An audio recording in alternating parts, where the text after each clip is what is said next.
প্রিয় দর্শক, আজ আমরা দেখব ঐতিহাসিক আহসান মঞ্জিল।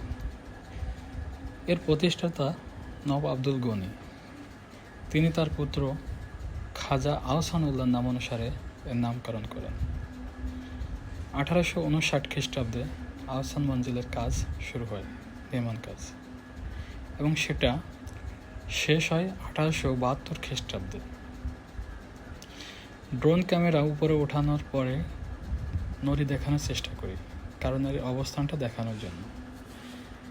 ভিডিওতে দেখা যায় এখানে অসংখ্য লঞ্চ নোঙর করা আছে। ড্রোন ক্যামেরার লঞ্চগুলা এবং ছোট ছোট নৌকাগুলা দেখতে অনেক সুন্দর লাগে। পাশেই রোড, কারণ এখানে কর্মজীবী ব্যবসায়ীদের প্রচুর আনাগোনা। কারণ সাধারণত ব্যবসায়িক পণ্য সামগ্রী আনা নেওয়ার জন্য নদীর ভূমিকা অনেক, এটা সবাই জানে। আহসান মঞ্জিলের ভিতরটা অনেক প্রজাতির গাছ আছে, যেটা ড্রোন ক্যামেরা উপরে ওঠানোর পর অনেক সুন্দর দেখা যায়। অনেক সুন্দর সবুজ প্রকৃতির মতনই এখানে দেখা যায়। এখানে প্রতিনিয়ত অসংখ্য পর্যটক আসে দেখার জন্য, এবং এখানে ঘুরে দেখে সবাই এটাই চেনার চেষ্টা করে আসলে জায়গাটা কেমন।